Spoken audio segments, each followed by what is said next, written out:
Welcome back, one and all, to another day, another week here at the Damage Report. I'm John Iadarola, very lucky to be joined, as always, on Mondays by Francesca Fiorentini, host of the Situation Room, which is moving to a whole new home this week. Tell us all about it. Hey, happy Monday. We're gonna be moving to tomorrow's. Tomorrow's is Tuesdays. Tuesdays at 1 p.m. Pacific, 4 p.m. Eastern. Be there, it'll be great. We're talking about right-wingers trying to do comedy tomorrow, which I'm excited about. Because oftentimes, generally the internet doesn't pick up on a lot of sarcasm or satire. Oftentimes we have to explain when we're making a joke. And so it's just fitting. And then right-wingers, of course, do not get irony at all. So yeah, guys, at Franny Fio is where you follow the show. You can listen as a podcast. Obviously, we're on the TYT network, the Situation Room. Get at it. Nice, that's awesome. Yeah, I often have to explain when I'm making a joke, and I explain it, and then I think they get it cerebrally. And they understand it and respect it so much that they don't feel obligated to like lower things by laughing. Sure, I respect that. I think humor should be cerebral and quiet. They're like, I could laugh, but I'd rather be offended. So I'm gonna go with offended. Exactly. Anyway, we're very glad to have everyone here. Look, there's a lot going on in the news. We're gonna cover some of the big hits. We're gonna balance it out with a little bit of fun. We're gonna be joined, if you're watching the full extended show, we're gonna be joined live by a guest at the beginning of the aftermath, Olivia Giuliano, who raised literally millions of dollars thanks to Matt Gaetz' dumbass. Can I say that? I can say that. Yeah. Dumbass. His dumb ass. That's why I tried to catch myself in the middle there. So that's good. Look, there are things that we can't get to. Some terrible things happening over the weekend. We're gonna continue to track as much as we can. But we are gonna be talking about a lot, including some good news. So everyone, I'm gonna need you to buckle up, hit the like button, share the stream if that's something you're into. You can send us comments, tweets, super chats, and we'll respond as we go. Before we jump into our regularly scheduled programming though, I do wanna say that while we like to cover the news and talk about it, we also want to ideally be solutions focused. And admittedly, there are a lot of crises we talk about constantly that we can't individually solve. Like we've tried, but I can't solve the climate crisis. But this weekend, I did solve one crisis facing our nation. And I have mapped out a path that the rest of you can follow if you'd like to be a part of the solution. All you have to do is go to my Instagram, instagram.com/John Iadarola, and you will see that although the nation is no longer going to be able to experience the delicious taste of Choco Tacos, I made my own homemade ones and they were delicious, and you too can make them. If you have too much time, you can make it. Anyway, go take a look at that. It was a lot of fun. I thought you were gonna say inflation. I solved inflation with Choco Tacos. Did the Choco Taco, was that a hit from the like supply chain situation? Or is just they're not clear. They implied that there's a record demand for the product, and so they have to cut something of their like whole product line, not that product. And it doesn't make a lot of sense. I think we got played. I think it was a PR thing. I think we got IHOB'd. Honestly, if I have to be. It's a case against dessert monopolies, if anything. Definitely. Well, I took it over. They can get rid of it, they think, but they can't stop me from making them. My wife probably can. I don't think she's gonna let me do it again. Anyway. Now I want Johnny gains weight on the Choco Tacos. Anyway, with all that said, we've got news arguably as important. And so why don't we launch into that, starting with this. The yeas are 50, the nays are 50. The Senate being equally divided, the vice president votes in the affirmative, and the bill as amended is passed.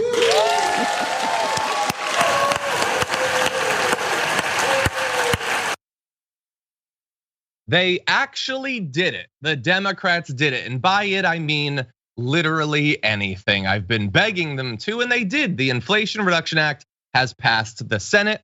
Not a single Republican supported it. Why would they? It does some good things, and they're not into that. But it did pass. And in this video, we are going to talk about some of the good and some of the bad. We're gonna start off, though, acknowledging in advance of all of the good stuff that's still in the bill, and some of it, by the way, didn't make it through the vote-a-rama, as we predicted last week that it wouldn't.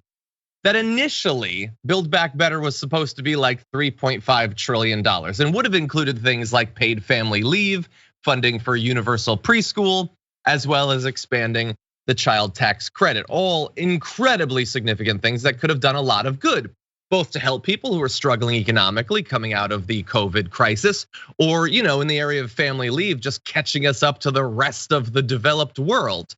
But we didn't have that. We didn't have the $3.5 trillion. We certainly didn't have the more than $3.5 trillion that a hypothetical President Sanders would have put forward. What we ended up getting was hundreds of billions, which is good. And we'll dive into what that actually amounts to in practice. But we knew going into the weekend that there was going to be some attempts to water it down. We're gonna spotlight a couple of the successful attempts a little bit later on. For now, though, know that Senate Republicans offered dozens of amendments trying to strip out significant portions of the bill. For instance, they don't want the IRS to get more funding. Gee, I wonder whose interests they're serving when they try to stop the IRS from doing audits. Anyway, eliminating school mandates having to do with COVID and all that. And so generally trying to make the bill as weak and as small and pathetic as possible because it spends money to help people, and that's not what they're in DC for. They did that. Bernie Sanders also put forward amendments. He had amendments on prescription drug negotiations, as well as reinstalling the enhanced child tax credit.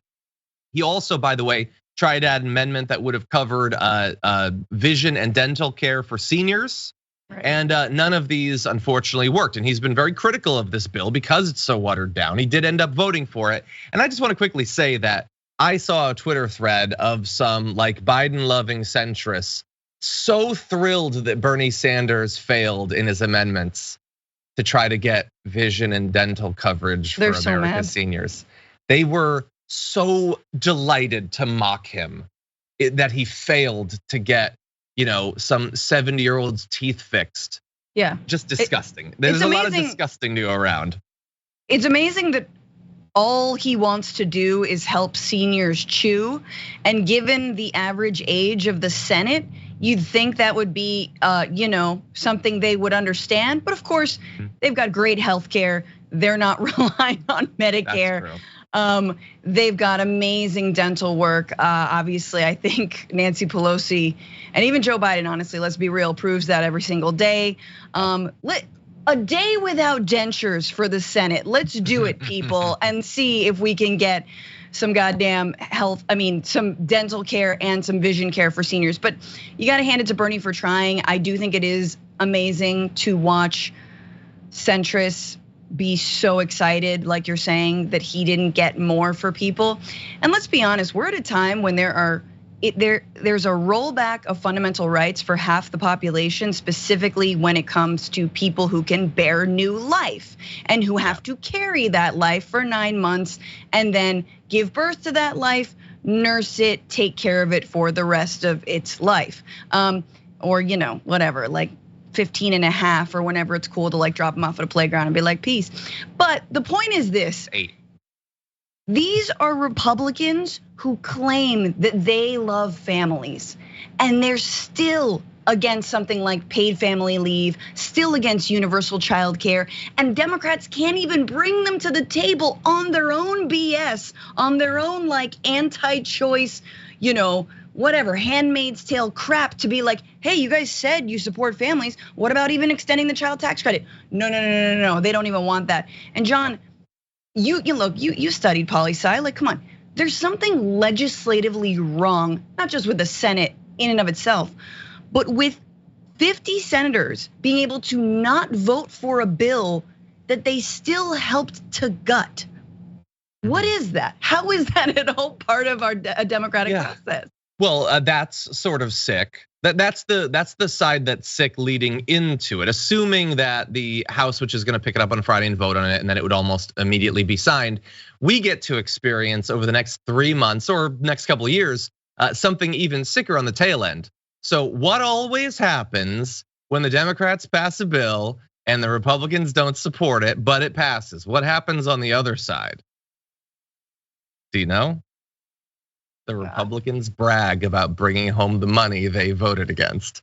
So when EV chargers are being built in Kentucky or whatever, they're gonna be like, we brought home the EV money, we're doing conservation, we're saving species. I tried to kill it, I didn't want it to succeed. but now you should love me because I happen to be here. And my attempt to kill it was flaccid. I didn't succeed in that, so vote for me.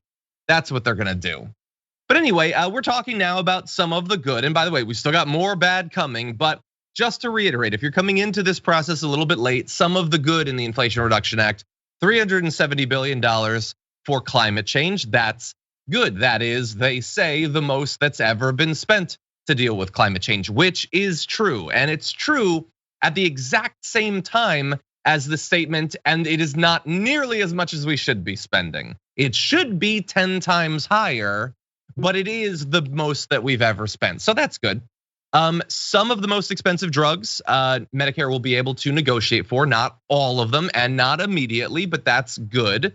Healthcare subsidies on the ACA will be extended, which is great for the many people who use that. And it would have been really politically stupid to let those lapse right before a midterm election. 15% minimum tax on corporations making $1 billion or more in income, with certain exceptions, which we will get to later in this block. IRS tax enforcement, they're getting like $80 billion. And the excise tax on stock buybacks, which will not stop them literally at all, but will raise a little bit of money when corporations continue to do it. Now, we've got tax incentives to manufacture and purchase electric vehicles, generate more wind and solar electricity, and support things like direct air capture and hydrogen production. All of this is good. Independent analyses show that the bill, combined with the stuff that we'd already passed, some changes made under Obama, could cut as much as 40% of US greenhouse gas emissions by the end of the decade. That is not as much as we had said we want to get to, but I guess it's better than the current path. However, bear in mind, Joe Manchin did, in getting this to happen, also undercut it in a number of different ways. There are provisions calling for offshore oil lease sales in the Gulf of Mexico. That's great for the environment. Coast of Alaska as well as a commitment to take up a separate measure to ease the permitting of new energy projects, which my knee-jerk reaction would be to say, if it's not under reconciliation, it has no chance of passing, but it's to ease the permitting of new energy projects. So, hey, maybe it'll get 75 votes, who knows? Also, and let's acknowledge the Mountain Valley Pipeline, which was being built by people who are big campaign donors to Joe Manchin, is going to be receiving a cut of this money to help it finally get finished. It's a 304-mile-long gas pipeline that cuts through 1,000 streams and wetlands, but don't worry, pipelines never leak. So all of that's good, Francesca. I'm being sarcastic. It is good. It is good. My question for you is, acknowledging all of the ways that it could have been better and the ways it was made worse at the last moment, which we're going to get to, how much should we shift our evaluation of Joe Biden's first term now that this will be passed? How much does that change your evaluation? It doesn't change my evaluation personally. I still think Joe Biden has stripped away or let lapse the most popular portions of the initial American Rescue Plan.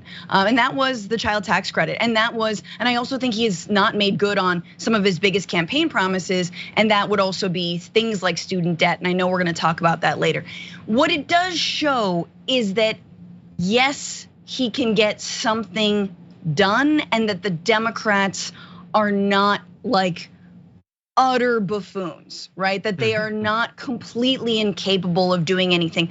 But in order to get that, right? I mean, looking at this bill, honestly, we are truly like with one hand taking like carbon out of the atmosphere and with the other hand just like choking out a sea lion. Like it just, that is effectively what we're doing. And maybe we will mitigate the disaster for our grandchildren, but our great grandchildren, things are still going to be the same. And again, it is what this administration does generally, which is get a very milquetoast piece of legislation that basically just says, I did it, and it's going to be a little less bad for a shorter amount of time than you wanted. Therefore, you should vote me in. And we're all like, well, guess what? We live in the 9th ring of hell. I guess we want to get to the 8th. Cool. So, I mean, and this is again, but on a long-term platform, to say nothing of fighting fascism, but on a long-term platform of fighting climate change, this ain't it. And people like the Sunrise Movement leaders from Varshney Prakash say, this is not the climate bill that this generation needs, right? However, it's the one that we've got. Look, last thing I'm gonna say, streams don't have lawyers. Right? The earth doesn't have a lawyer, but like, what is the cost of polluting all of those places? What's the cost of polluting the air? What is the cost of polluting the ground? My guess is that has not been factored in to the overall cost benefit. We know it hasn't been factored in to how much this bill would quote unquote cost us, and quote unquote, how are we going to pay for it? And where is the money going to come from? Where's the money gonna come from when you've dried up streams? Where's the water gonna come from when you've contaminated it? Oh, well, don't worry. Cinema put in the drought prevention measures for Arizona. So brilliant. Oh, brilliant. So Amazon will be selling bottled water all across the West Coast. It'll be great. Exactly. Yeah, and if you run out of your bottled water, the drivers can refill it for you. Anyway, that's a pee joke. That is a pee joke. I love a pee joke in the morning. Because they're abused and they have to pee in bottle. You get it? See, it's better when you have to explain the joke. Anyway, yes, I'm of two minds. Look, I love to admit when I was wrong. I didn't think they were gonna pass any bill. Now, how wrong I was is mitigated by the fact that there's a bunch of stuff in it that they wouldn't have passed it if it didn't have money that goes to corporations, let alone the Votorama stuff we're gonna turn to. But I think we do have to acknowledge if we are wrong about something, we should acknowledge it. I didn't think they'd do anything. And they certainly didn't do what I would want to do, but let's bear in mind, Biden won in 2020, not Bernie. So, yep. I mean, that's what we get. But we can hopefully get a good progressive in 2024. We can hopefully boot Sinema out of the Senate. Hopefully we can get a couple more seat buffer, and then hopefully that doesn't lead to people like Tester all of a sudden becoming even more Manchin-y. Stay tuned.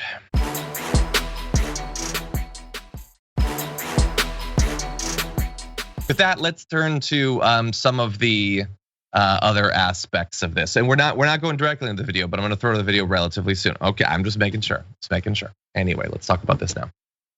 I don't know if we have a sidebar thing. Oh, we do, hey, how nice. Republicans tried to water down the Inflation Reduction Act in a number of different ways and thankfully did not succeed, but there were a few where they did. And getting rid of the insulin price cap is one of the most needlessly petty, cruel things I can imagine them doing. So of course, they did it. They successfully stripped a proposed $35 per month cap on out-of-pocket spending on insulin for patients enrolled in private insurance from the IRA. These are people who have insurance. They're doing everything that they're told they're supposed to do. They're doing the responsible thing. They've managed the whole insane bureaucracy and all of that. They would still be spending money, and yet no, the Republicans want to ensure that they will spend far more, hundreds, potentially 1,000 or more dollars more every month. And they did this sure that the American people either won't get that message and won't understand that the 7.5 million people or so who take insulin on a regular basis will get screwed over financially by this, or they believe that they have so got a chokehold on their base that even conservatives who are being bled dry by insulin costs will be like, well, you know, I can't afford this. I'm going broke, but I guess I hate the groomers. So I suppose I'll stay with the people who actively despise me and want me to pay more. But anyway, let's talk about how this exactly happened. Because it wasn't just the Republicans' mind. The Senate parliamentarian who is the most powerful being in the multiverse at this point, I think it's an upcoming Marvel villain, ruled that the earlier provision for the spending cap was not related to the federal budget. I don't see how that makes any sense. It's literally about a budget cap. But anyway, they tried to do a waiving of the rules that requires 60 votes to put an amendment that reinstituted the cap. 7 Republicans sided with Democrats to keep the insulin cap. Here's the interesting thing. We get to throw to, hey, good job, Bill Cassidy, Susan Collins, Josh Hawley. He was the good guy here. Cindy Hyde-Smith, John Kennedy, Lisa Murkowski, Dan Sullivan, they voted with the Democrats. But there are some interesting names that aren't on that list. And the interestingest part about it is that they love to talk about how much they didn't like that insulin was expensive. So let's start off with a little bit of Joni Ernst. We've heard the heartbreaking stories of individuals who could not afford their insulin, were forced to ration and skip doses, and as a result, they lost their lives. And Iowans have been very clear with me where they stand on this issue. They want to see us come together to advance solutions that drive down those drug prices. It is heartbreaking. People have to skip or not take full doses. They die as a result of it. And my constituents have been very clear that they won't accept this. And so given the opportunity to put a cap on the price of this, you'll notice her name was not in the list that we read. Despite the fact that they're already paying for their health insurance, despite the fact that they'd still be paying the $35 a month, that's not enough for Joni Ernst and the vast majority of the Republican Party. You cannot pay enough to satisfy these people because no matter how much you pay, they've been paid by Big Pharma to keep the price of insulin as high as possible. And it's not just her. Mitt Romney had tweeted previously about how outrageous the cost was. How could it possibly go up like this? You'll notice that his name wasn't on the list. And isn't he supposed to be one of the reasonable moderate ones? And yet did not vote to institute this price cap. Weird how they're so aggrieved, Francesca, but when they get the opportunity to actually wield the power they have, suddenly maybe $1,000, $1,500 for insulin a month, that's acceptable. Oh, let's pose with some children. Oh God, that's so real. Like child diabetes. Let's talk about it. You know, like all this stuff. It's so sick and so bald faced. And I wish, the Lincoln Project is so obsessed with Trump and all the folks who would love to call out Trump as if Trump isn't an aberration, or he's just the mushroom that grew off of the rotten party that is the Republican Party. And you have it right there. And so what I'm saying is I wish that the Lincoln Project and other groups would actually run these ads all throughout Iowa of Joni Ernst saying that BS, and then, let's go to her floor vote. Nope, she didn't do it. The problem is, especially when it comes to healthcare, man, it's Democrats and Republicans that are invested in our bankrupt or our very, very rich private healthcare system, right? And no one's actually looking out for the people. Does this work? Is Big Pharma gouging us, And once again, every senator, every congressperson should be made to buy their healthcare on the marketplace if they think it's so good. I do, and it's not great. And thank God for the subsidy extension, because that's gonna help me directly. But yeah, it's just so brilliant. And that's why you need more Bernies in there. Yeah. Because nobody's pointing that out. Nobody points out that hypocrisy except for him.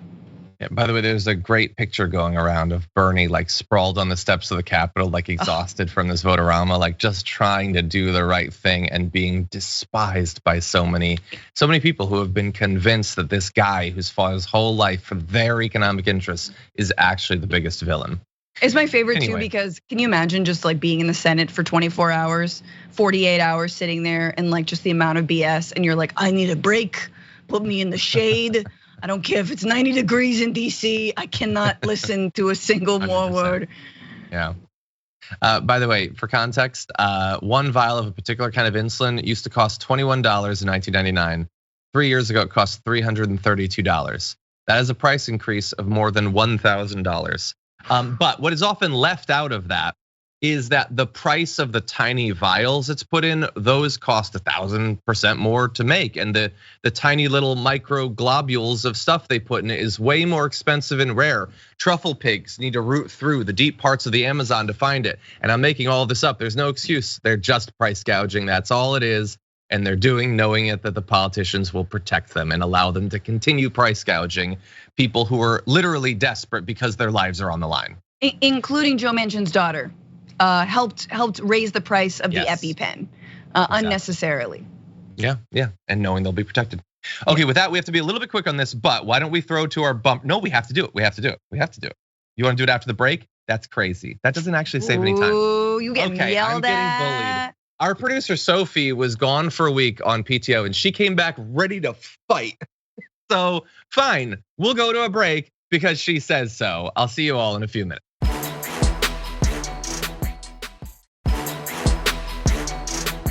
Okay, I have been assured that we can go directly into the Monday Menace, so have at it.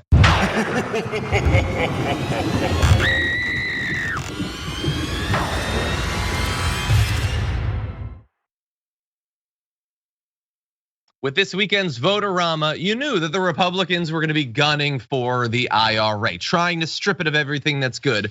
But we also knew going in that they would likely get an assist from the woman who is our Monday Menace. Kirsten Sinema, bring up this screenshot.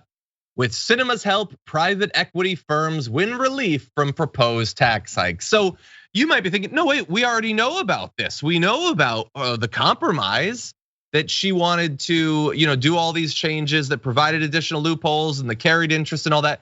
No. This is on top of that. She wasn't satisfied with the ways that she protected corporations in the compromise bill like 5 days ago. She came into the Vote-A-Rama to protect them even more. And so Senate Democrats agreed just yesterday to protect firms owned by the private equity industry from a new minimum tax on billion-dollar corporations. Sinema, after all, insisted on it, and what she wants goes. Now, she put out a statement saying that her goal is to, quote, target tax avoidance, make the tax code more efficient, and support Arizona's economic growth and competitiveness. Lol. And so it makes perfect sense. If you're worried about downtown Phoenix, your eyes should be cast towards Wall Street at all times, and you should be protecting Wall Street bankers constantly. That's what every Arizonan wants, I think.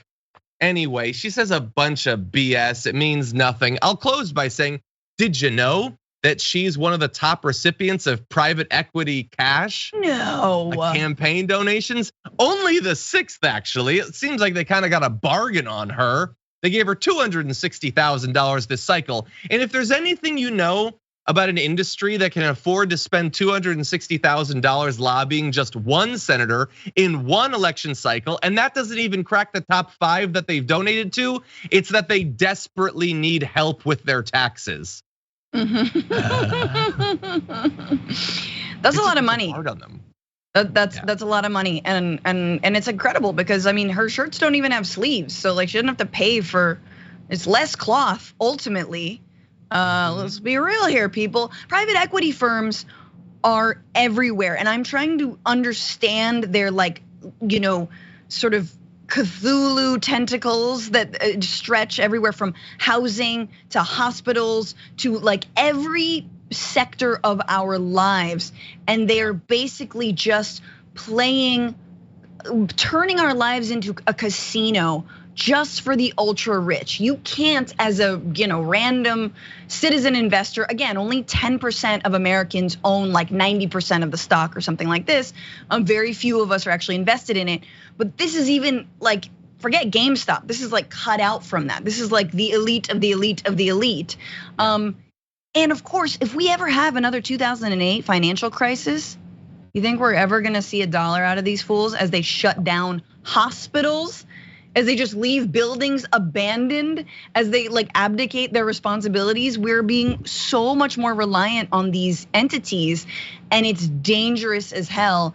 And here we are giving them another loophole. 100%. Yeah, I hate it.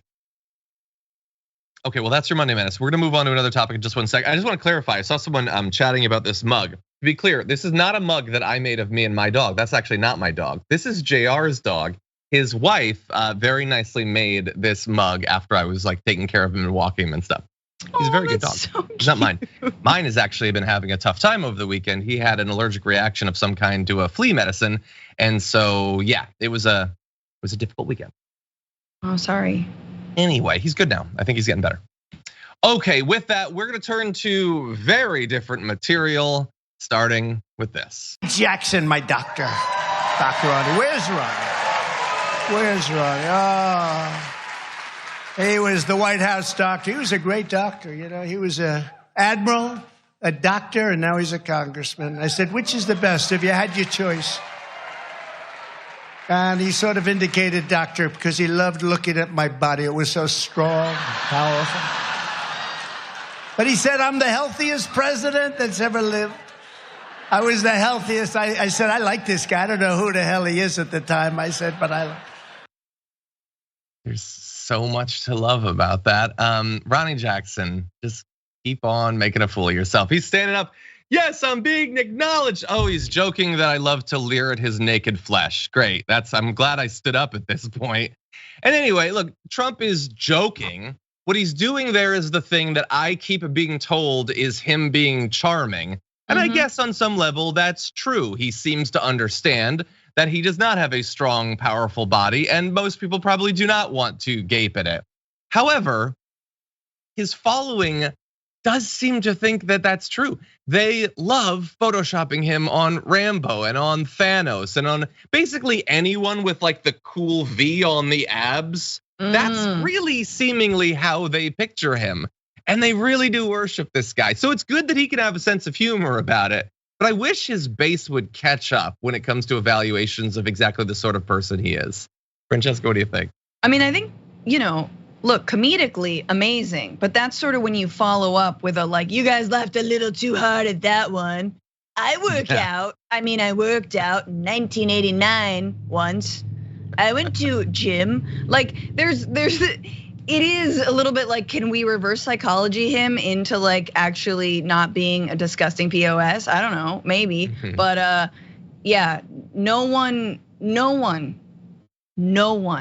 has ever enjoyed looking at Donald Trump's body, ever. Even the consensual gazes, no one has enjoyed it. Stormy Daniels, documented, all right? We know this, we've heard about Mario Kart mushroom with Yeti pubes. That is a quote. All right, y'all? I don't like it. You wanna know where like the hair is extended? Usually, obviously, you wonder, there's no toupees on the back hair either. Think about the back hair, guys. Stop it. Think about the liver spots in the very, in like the very, think about the long sort of like no more newborn baby crack, like you've got like the sort of, and like the sort of old man, cellulite-y, like, but not round butt, like just the, it's so bad. It's so gross. It is disgusting, you guys. It is alien-esque. The number of folds under the titties. No, that's it. No, I am being serious now. I want the TV to cut her mic for at least a minute. Like I now Trump will not be able to eat later. Trump makes ET look like Channing Tatum, all right? I mean, I've always thought ET, not bad. That alien, anyway, I'm not gonna say. But anyway, this is funny for Trump. For Ronnie Jackson, the joke at the end of the day is on us, because that dude is a congressman. The dude who, like, Trump can joke about his strong, powerful body or whatever. Ronnie Jackson did come out and talk about him being like the strongest like person ever. Like he did actually make a laughing stock of the idea of a doctor being serious about the president. And that's not it. He spread COVID-19 misinformation. He was briefly considered to be the next secretary of the VA, but his nomination failed amid misconduct claims. He eventually left and ran for Congress, but a Department of Defense Inspector General report showed that he perpetuated a toxic work environment, drank alcohol on duty. There was talk about him popping pills constantly and engaged in sexually inappropriate conduct while serving as the White House physician. And if there is anything we love as a people, it's a handsy doctor. But anyway, while that stopped him from becoming the secretary of the VA, it did not stop him in any way from becoming a congressman. So again, the joke is on us. Anyway, don't start. When you've got a terrible body, they let you do whatever you want. That was his pride. That was a consolation prize. He's like, all right, whatever. I'll do the prostate exam, but I'm gonna be elected into office, right? It's not worth it, not for that salary. Anyway, with that said, I want to jump into something completely different. Let's start off with this second video. What you're looking at is two photos, one from the White House, which is what the one that looks like it has carpet on the bottom. The other is from an overseas trip that a Trump White House source provided me recently after some of the revelations during the January 6th hearing. People are going to make all kinds of jokes about toilets and so forth. It would still be a story if it was a fireplace. And the point is about the destruction of records, which are supposed to be preserved under the Presidential Records Act, which is a Watergate era creation. Yeah, so the idea that the president is not supposed to actively destroy documents is a legal thing. Destroying them is potentially illegal.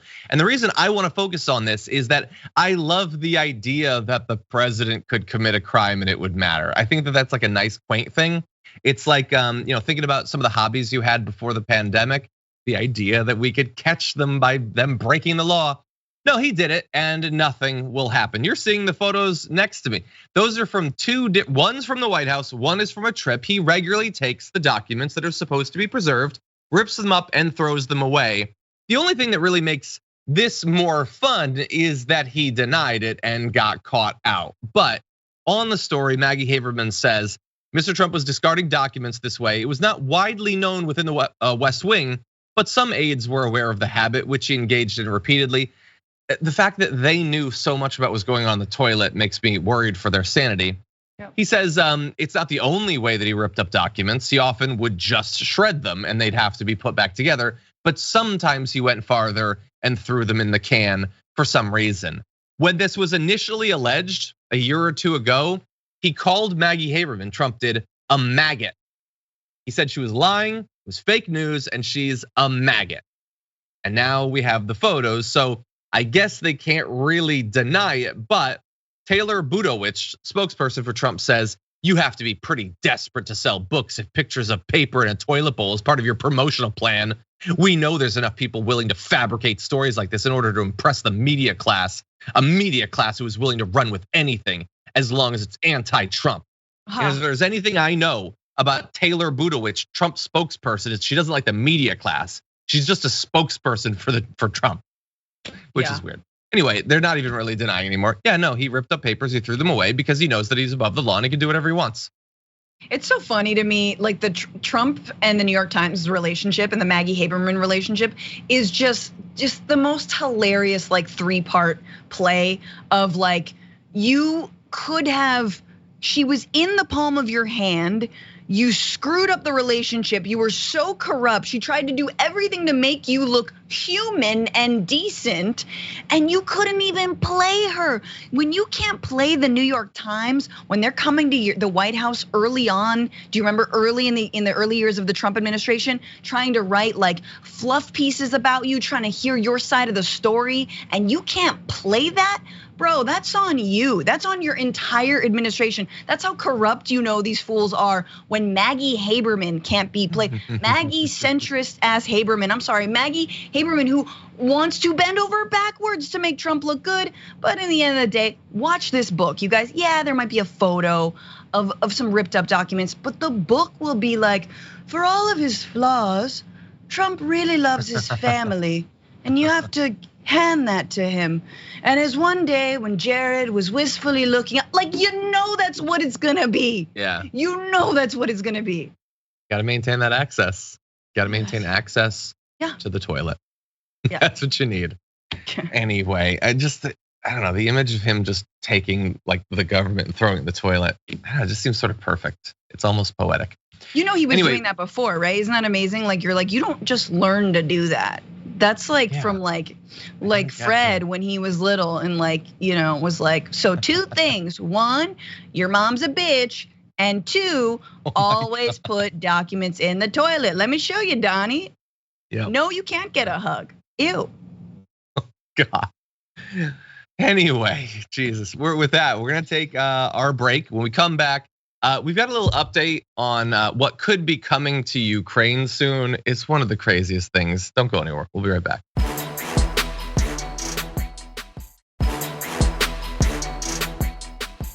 Okay, everybody, let's get crazy, starting with this. Информацию, что 100 тысяч северокорейских добровольцев готовы прибыть для участия в боевых действиях против... Более того, северокорейские строители готовы работать вместе с нашими по восстановлению разрушенных Украиной городов. So that is Russian state TV, and their job is to just say whatever will make the people who watch it like the regime more. And apparently this is what they've landed on. The idea that 100,000 volunteers from North Korea are going to be traveling to Ukraine to fight alongside the Russian forces there. They will also be repairing the war damage, not like the damage that they did with the missiles and the rockets and the tanks and all that. Just war damage, it just happened. But they're gonna be there and they're resilient and they're undemanding. That's a weird thing to say about a group of 100,000 people, but bear in mind there might be a reason why they would want 100,000 volunteers from North Korea.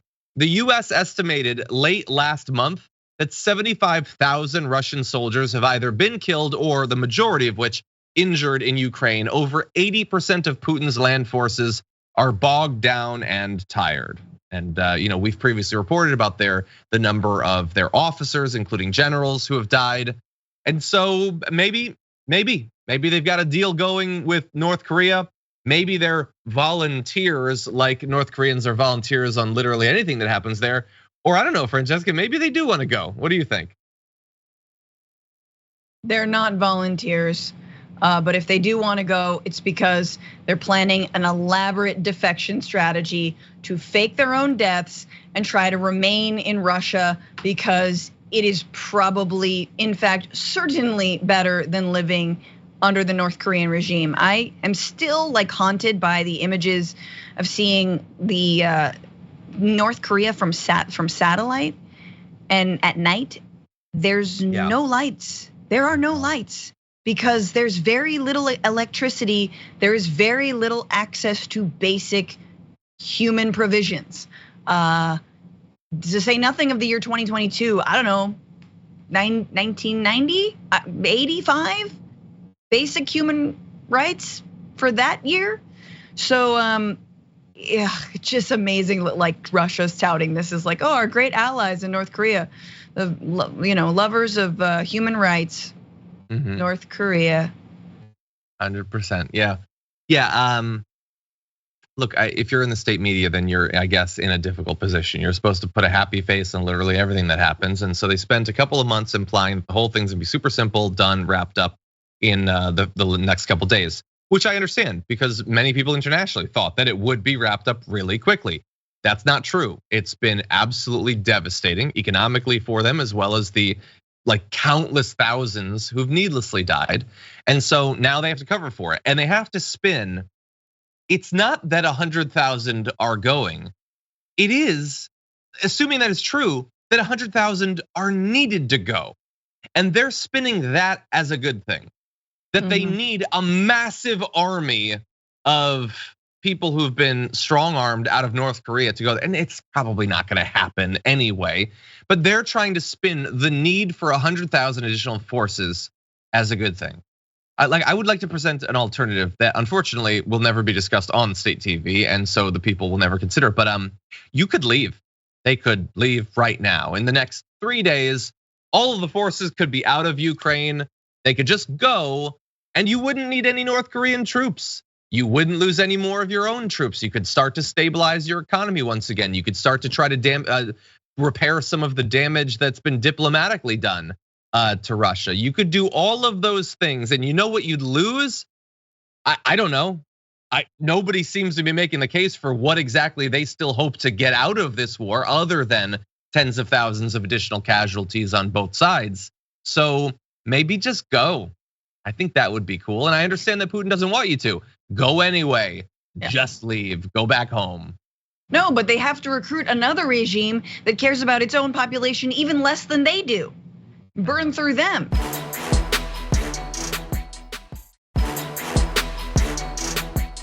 Well, with that, unfortunately, we're running very low on time. And as soon as we finish our hour, we're gonna take a quick break, come back. We're gonna have an awesome talk with Olivia Giuliani. Can't wait to talk to her. But first, let's really mix it up. Difficult footage, consider yourself warned. And when we're ready, we can launch into this. Just wait. Man, don't grab it. Hey, man, don't do that. Hey, I got him on live. I got his ass on live. On live. He got him handcuffed, man. You ain't had no business jumping on him. Look at this. Man. Look at this. Again, he got on handcuffs. He got on handcuffs. He got on handcuffs. Yeah, bitch. We got well, what? For recording you. No, sir. So you going to jail? We ain't hear nothing. I'm telling you right now, y'all still here when these other folks get here. Y'all We gon' Don't get in that car. For what? I ain't getting in no car. Put your phone down. I ain't getting in no car. I'm letting you know, turn around, put your hand on your head. Man, I ain't getting in no car. Put your hand on your head. Put your hand on your head. Just put your hand on your head, Mo. Just put your hand on your head. So that video has been going viral since this weekend. And there's a lot that we still don't know about what's in the video. We do know that the footage was taken on a highway in Mississippi. We know that the patrolman you see there was manhandling someone who's been identified as Eugene Lewis. And there were multiple bystanders who thankfully were there to film it. And while the mayor is putting out statements about there being an investigation, and we'll see if that goes anywhere, I find this to be fascinating because you have to immediately wonder what would have happened if those apparently a group of 3 brothers hadn't been filming. Yeah. If they hadn't been there, you already saw the patrolman taking a man who's handcuffed and throwing him down into the highway, seeming to sort of roll him into the grass beside the highway. He pulls out a weapon that I believe was a taser, because he also pulls out the taser on the people doing the filming later, and points it at people who are just holding a cell phone. They're quite a distance away. They're just filming and saying, we see what you're doing. There's no reason for you to be doing this. Eugene Lewis is in handcuffs. He cannot resist. Why are you doing this? And thankfully, they did film it, despite the weapon being trained on them. Even when they just tried to get back in their car, you saw him advancing on them with his weapon out. They were not armed, as far as we can see. And so I'm just glad that there are people that are willing to risk potentially being tased or shot by a guy who wants to cover up what he was doing, Francesca. Yeah, I mean, we usually see these videos and they're body cam videos. They're body cam footage. You see cops talking among themselves. They treat someone like an animal. JR and I did a show, an episode recently, and we looked at a story of a young woman who was having a mental breakdown, and they treated her like she was not human, and she fell out of a car and later died. I mean, this is, so when you have someone filming like Darnella Frazier filming George Floyd, that is the difference. We can't rely on the cops. We can't rely on their body footage. We rely on one another. We rely on people taking out their phones and filming them, and thank God they were there, and as a voice of a moral reason, because the cops are completely bankrupt of it. Yeah, 100%. So we'll see what happens with the investigation. It'll be interesting to see if the body cam footage does eventually come out. We might see a little bit earlier on in that incident what exactly led to it, if there was any violence beforehand. But you see so much about the current battle over accountability for cops live in that video. You have someone who sees what's happening. As soon as you see that incident start, you know how it all too often goes in America. And then you see the cop reacting almost instantly with threats, with intimidation, and potentially with violence because you dare to film them. There really has to be, like, you are allowed to do it. It is legal. There needs to be some sort of consequence for cops who try to shut down people from doing their constitutional right. And in some ways, I think a case can be made duty of filming these sorts of things to try to stop some of the violence from happening.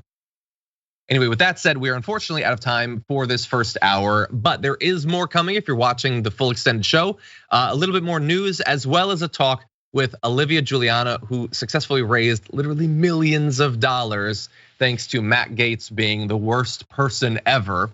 So we're gonna be breaking that down with her, talking a little bit about the fight over the future of abortion in America.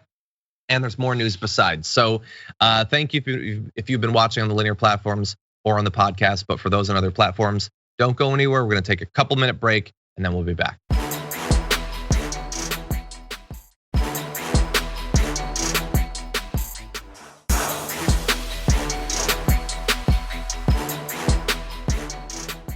Thanks for listening to the full episode of The Damage Report. Support our work, listen ad-free, access members-only bonus content, and more by subscribing to Apple Podcasts at apple.co/TYT. I'm your host, Johnny Derola. I'll see you soon.